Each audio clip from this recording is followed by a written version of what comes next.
What if I told you that there was a city so corrupt, so steeped in sin, that not even God wanted to give it a second chance?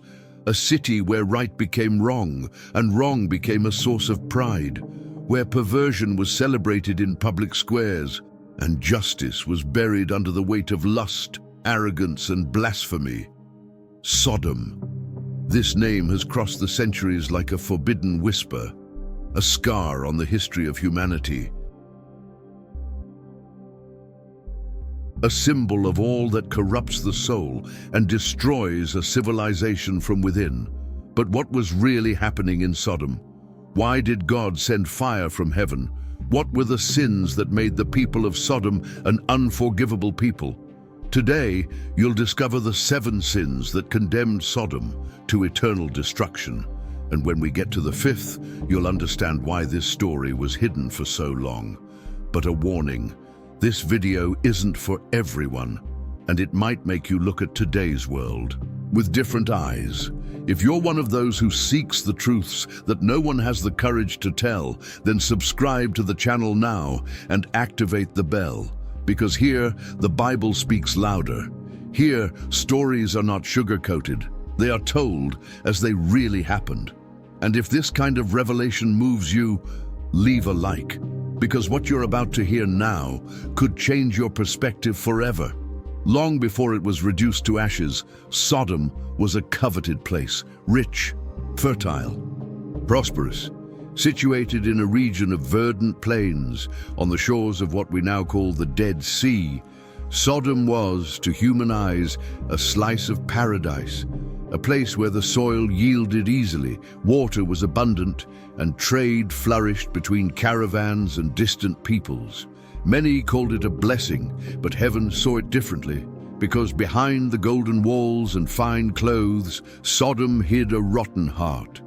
There, wealth fed pride, freedom turned into debauchery, and the laws stopped reflecting divine justice to sustain the most perverse desires of men. Sodom didn't just tolerate sin, it institutionalized it. There, evil wasn't a deviation, it was the norm. The people didn't hide their depravity, they exalted it. They created festivals, ceremonies, and even decrees that legalized impurity. Foreigners who arrived with different values were seen as a threat. Hospitality, which was sacred in so many cultures of the time, was replaced by cruelty. Visitors were ridiculed, humiliated, and often violated. Sodom reversed everything. Those who sought to live righteously in fear of God were considered weak. The pure were mocked, the righteous persecuted. And the most frightening thing, this moral inversion was not random. It was planned. It was structured. The city was shaped to sustain sin at every level, in politics, in religion, in culture, and even on the altars. When sin becomes culture, when injustice becomes tradition, and when perversion is called freedom, so what was just a city becomes a sign. Sodom became a silent cry against the Creator, a collective affront to the God who had ordained order, purity, and compassion. Heaven, in its mercy, still watched, but divine patience has a limit. And while the city shone on the outside, the spiritual abyss within deepened. Sodom wasn't just a place where sin happened, it was where sin ruled. Where evil was legalized, where hell found residence with a fixed address. It is in this scenario that the 7 sins that decreed the end of the city appear. Each of them, like a blade cutting the last ties that connected Sodom to divine mercy. And the first begins with a desire that turned into addiction, a pleasure that turned into obsession, a freedom that became slavery. Get ready, because now we're going to go even deeper. The first sin that sealed Sodom's fate was the most intimate and the most exposed. It all began with pleasure, but not pleasure as a blessing, as a sharing between two in alliance, rather pleasure as an addiction, as an escape, as worship. In Sodom, The body ceased to be a temple and became a showcase. Desire was the new religion, and lust its most frequented altar. Days began with parties, nights ended in rituals. Nudity ceased to be a source of shame and became a tool of status. Sensuality was exalted in public parades. Provocative dances were performed in open squares, and young people were initiated into orgies as a rite of social passage. No one hid their desire. On the contrary, the more explicit it was, the more it was celebrated. Sodom turned the intimate into a spectacle, morality into a joke, chastity into a source of mockery. Men with men, women with women, men with children, women with animals. The boundary has been broken, rewritten, deleted. On many altars, sensuality was the offering. Priestesses stripped naked in pagan rituals. Pleasure was understood as a bridge to the gods, but not to the God of Abraham. What was once sacred, the sexual act, was now vulgar, commercialized, corrupted, and no one could question it. Those who resisted were ridiculed. Those who spoke of purity were silenced. Lust was no longer just practice. It was ideology. It was norm. It was pride. Sodom's identity merged with disordered desire. They prided themselves on their freedom, but were enslaved by their passions. The city became a mirror of what the Apostle Paul would write centuries later, exchanging the truth of God for a lie and worshipping the creature rather than the Creator. But Sodom went further. It didn't just practice, it spread, it invited. And when someone said no, it was forced. Uncontrolled lust has become a weapon, into dominance, into perversion with an official seal. It was the first sin, the gateway that opened the way for all others. When man loses control over his desires, he loses himself. And when this is celebrated, the fall is only a matter of time. But what comes next is even more disturbing. The second sin that corrupted Sodom to the core was the perversion of justice. In Sodom, there were no fair courts. The scales of justice were broken, and no one wanted to fix them. There, those with power decided what was right and what was wrong. And almost always, wrong won. The second sin of Sodom was not committed only in the shadows. It was built in the open with human laws that tore apart divine commandments. Injustice was not a mistake. It was state policy. The innocent had no voice. Foreigners had no rights. The poor had no chance. And those who tried to live honestly were hunted. Sodom had created a system that favored the corrupt, the immoral, the violent. If you bowed to perversion, you would be rewarded. But if you stood up for the truth, you would pay with humiliation or with your own blood. Visitors were the target of jokes, abuse, and brutality, and no one did anything. Because the city's culture was clear: if you're an outsider, obey or suffer. Injustice seeped into the walls, the halls, the councils. Cases of theft and rape were ignored. There were judges, but there was no judgment. There were leaders, but there was no leadership. There were laws, but there was no justice. The most wicked became examples. The most honest disappeared, and everyone pretended not to see. The people of Sodom no longer knew compassion. When they saw someone in need, they turned their faces away. When they witnessed injustice, they clapped their hands. Coldness took over the soul of the city, every man for himself, and may the weakest fall. But what was frightening was the naturalness. All of this no longer caused scandal. The conscience had been silenced, the spirit silenced. They lived without guilt, without restraint, without fear.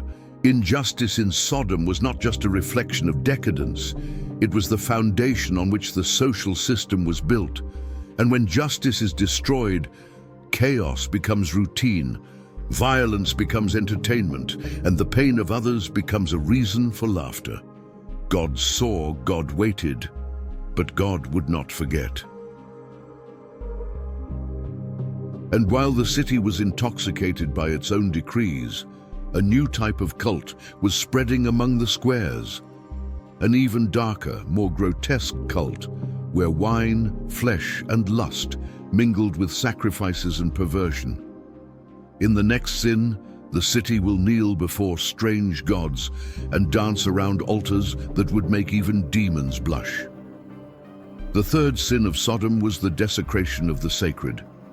In Sodom, the days were governed by a calendar of festivals, but these festivals were not celebrations of life. They were cults of decadence, of pleasure, of forgetting God. Grand banquets were held in the central squares, tables laden with meat, wine, and rare spices. But it wasn't just a meal, it was a ritual. There, food and drink became symbols of power and domination. While the rich gorged themselves, the poor were forbidden from approaching. Some watched, hungry, chained, just to entertain the guests. Sodom had turned the suffering of others into a spectacle. But the most wicked part was yet to come. When the wine had already numbed the minds, the musicians played their dark melodies, and night fell upon the city. The banquets became orgies. Men and women mingled in rituals that invoked strange gods. Forgotten names, pagan entities, ancient symbols. The body was offered as a sacrifice, not in pain, but in unbridled pleasure. Clothes fell to the ground like offerings. Torchlight flickered over entwined bodies. And in the background, stone altars held images carved of gold and bone. It was drunken idolatry, spiritualized lust, a macabre inversion of what was once the temple of the Lord.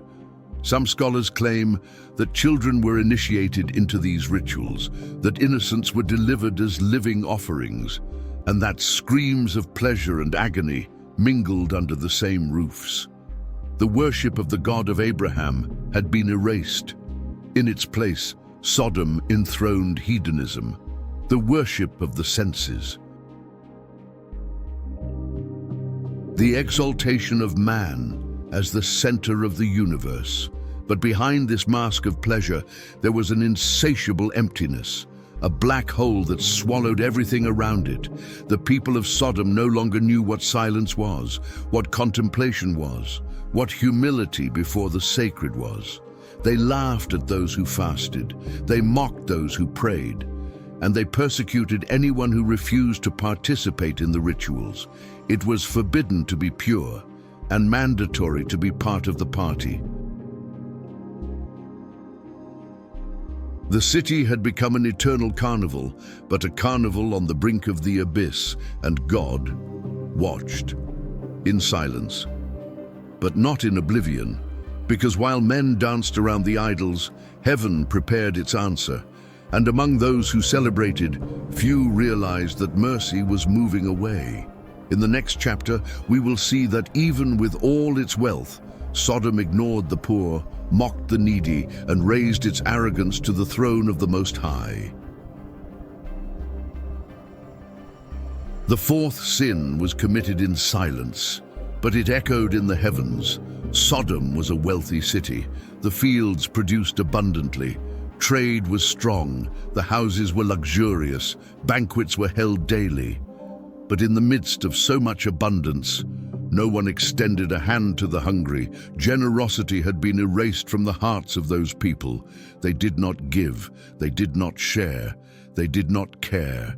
And it wasn't for lack of resources, it was for excess pride. The poor roamed the streets and were treated like garbage.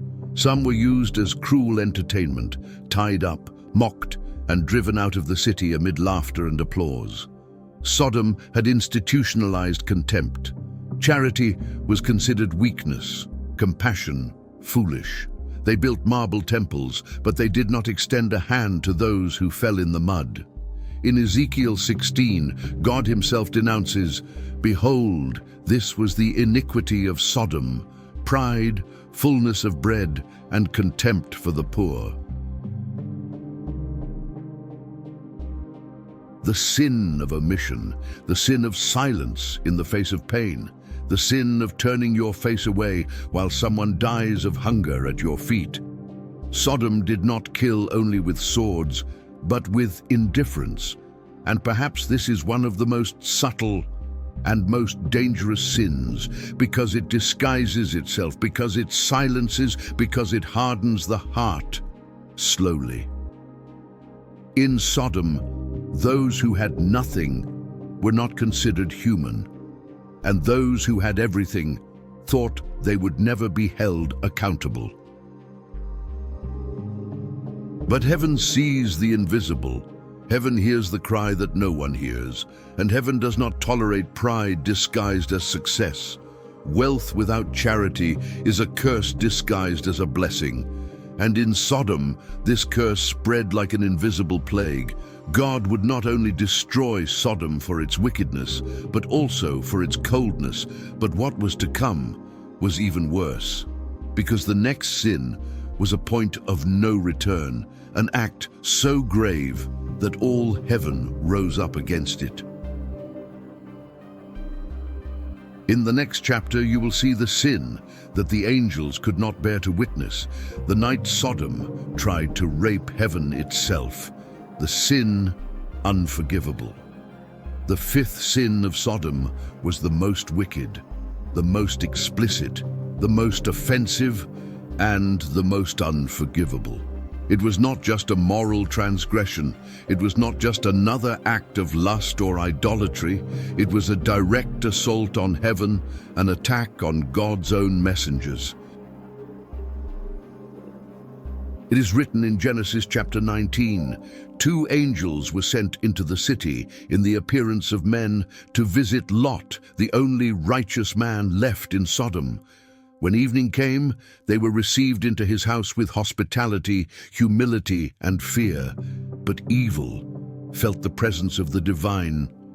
As night fell, a mob of men surrounded the house, young and old, shouting, demanding, pounding on the door. "Bring these men out so we can abuse them." They weren't asking, they were demanding. It was a collective act of domination and humiliation, a brutal attempt to reduce the sacred to the level of the profane. They knew these men were different. They sensed something about them was not ordinary, but still, they wanted to desecrate them. Sodom had reached its limit. Sin was no longer a personal choice. It was a system. It was a culture. It was a machine of wickedness that crushed every shred of purity. And now, this culture was turning against God's own messengers. Lot tried to intercede. He left the house, closed the door behind him, and pleaded, "Don't do such a wicked thing." But they mocked him. "Who are you to tell us what to do?" they said. "This foreigner wants to play judge? We'll do even worse to you." It was perversion crying out against holiness. It was the abyss responding to the light. It was Sodom revealing its true face, a city so corrupt that it tried to violate heaven. Then the angels intervened. They opened the door. They pulled Lot inside, and they blinded all the men who were outside. Suddenly, that wicked crowd, now blind, was still groping for the door, trying to continue the act. Blind, literally and spiritually. Not even the loss of sight stopped them from trying to commit sin. They were dominated, and it was at that moment that heaven decided enough. This was not just an act of lust. It was an attempt to corrupt the sacred, to desecrate the messengers of the Almighty, to completely invert the order of creation. The sin of homosexuality here manifested itself not as affection, but as violent, ritualistic, collective domination. A symbol of absolute rebellion, where not even the angels were safe from man's corrupted desire. This scene sealed Sodom's fate. There would be no more dialogue. There would be no more chance. Judgment was decreed. When man tries to rewrite heaven with his own perversion, the divine response is not long in coming. Because mercy is slow, but judgment is sure. That was the last night of Sodom. At dawn, the angel said to Lot, "Take your wife and your daughters and get out. Get out now, for the fire is about to fall." And so began the end.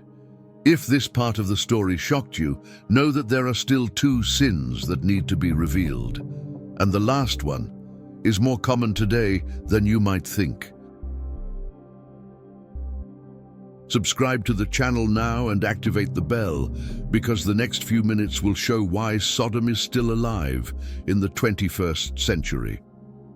Heaven had been defied, but the contempt for human life would show that the city had already plunged into darkness with no return. In the next chapter, you will see how the sixth sin erased the image of God from the hearts of that generation. The sixth sin of Sodom was the denial of what God created as sacred, human life. After lust, injustice, idolatry, and the attempt to desecrate heaven, Sodom committed one more crime, perhaps the coldest of all. It lost all reverence for life. Killing became common, hurting was banal, and the pain of others was a source of jokes. In Sodom, lives were discarded like garbage. Unwanted children were given to strange gods. The elderly were left to die outside the gates, and anyone who opposed the system was executed in the public square as a warning. The city had become dehumanized. There was no more compassion. There was no more empathy. The suffering of others touched no one. Some ancient sources and extra-biblical traditions report that Sodom held cruel competitions. Poor people were placed in arenas to be chased. Defenseless victims were offered as trophies for fun. Blood was part of the feast. But more terrifying than that was the silence. No one screamed. No one cried. No one cared. The contempt for life was complete. A people who no longer saw each other as brothers, as the image and likeness of the Creator. The sixth sin of Sodom was the mirror of hell, a place where ego reigned, indifference ruled, and love had been expelled. Heaven, which once awaited repentance, now saw a city transformed into a spiritual slaughterhouse, a dry field where mercy could no longer flourish. And it was into this hardened soil that judgment was sown. But before the final harvest, there was still one last sin. One that was not committed with the body, but with the soul. A sin that is perhaps the most common today. In the next chapter, you'll learn about the seventh sin, the one that definitively severed the bond between Sodom and God. A silent but fatal sin, the total rejection of the Creator. The seventh and final sin of Sodom was the most serious of all, and at the same time, the most subtle. It could not be seen with the eyes, but it screamed in the hearts.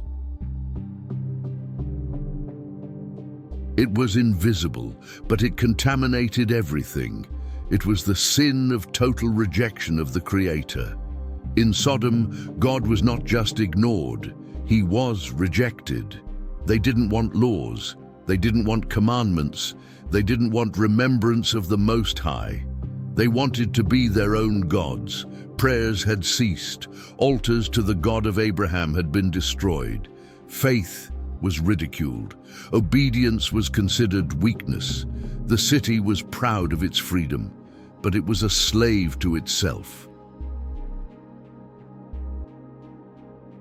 They created a new morality, a new standard, a new doctrine where everything was permitted except honoring God.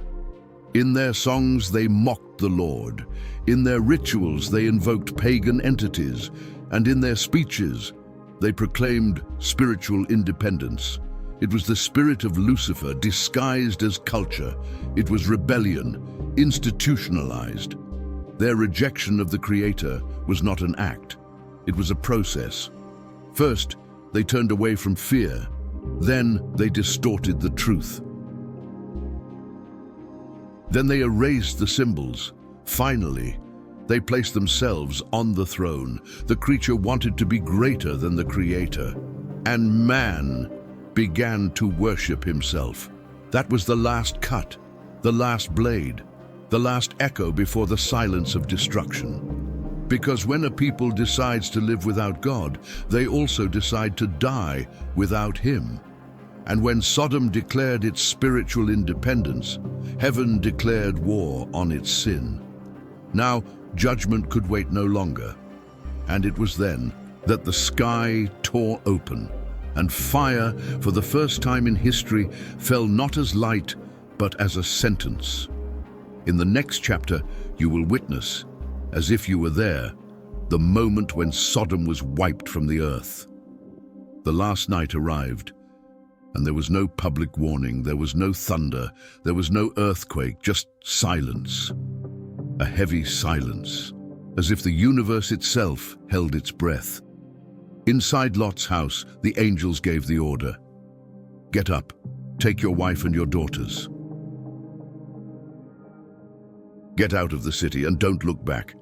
Lot hesitated. There were still ties, family, material, emotional, but time was up. The angels took him by the hand. Mercy dragged him out, and the sentence was sealed. With each step outside the walls, the sky darkened, not like a cloud, but like an omen. So it happened. First, the brightness, then the sound. A roar rent the heavens, and then fire from above. Fire that was not human. Fire that did not come from torches or war. Fire that fell like liquid justice upon the city. The houses burned, the palaces collapsed, the screams mingled with the flames. Sodom was swallowed alive. The city that was thought to be untouchable was erased in minutes. Gomorrah, its sister city, was also consumed, and the whole plain around it became a desert. Ashes where there were once gardens, silence where there was once laughter, emptiness where there was once arrogance. And Lot ran. He fled with his wife and his daughters. But there was a look. Lot's wife, against divine command, looked back, and the moment her eyes touched destruction, she became salt, a lonely pillar, a frozen witness to that which should never be contemplated. Sodom was not just destroyed, it was condemned to oblivion. No trace, no heir, no reconstruction. The soil was cursed, the memory was stained, and the name became synonymous with perdition. But the most frightening thing is that the spirit of Sodom did not die with its ruins. It survives, it resurfaces, it whispers in every generation that chooses the same path. Because Sodom wasn't just a place, it was a mirror. And many today, when they look into this mirror, they don't just see the past, they see the reflection of the present. But what does this story tell us today? What do the 7 sins of Sodom still have to teach a generation that claims to be modern, but lives on the edge of the same abyss? Now that you know the 7 sins that condemned Sodom, stop and think, how many of them are already back among us? First, limitless lust. Second, injustice as culture.